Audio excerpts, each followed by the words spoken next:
Day in my life as a grade 11 student. Welcome to my vlog.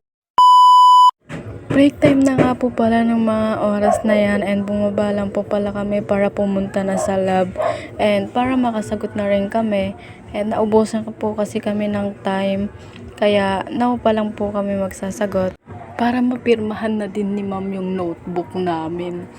And sa mga nagtatanong po kung ano daw po yung tanong ni ma'am sa amin.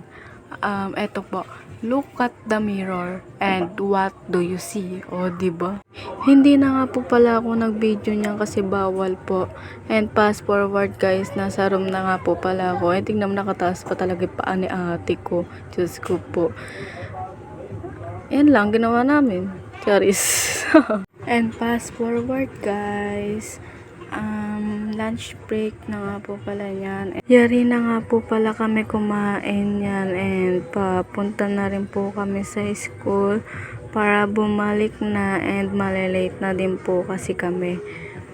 Tamlay ng boses mo ate girl. Pagpasensyahan nyo na nga po pala yung boses ko dyan guys. Kauuwi ko lang po kasi and di na rin po ako nakapag-video nung pauwi ako kasi pagod na po talaga ako. Yes po, pagod na po talaga.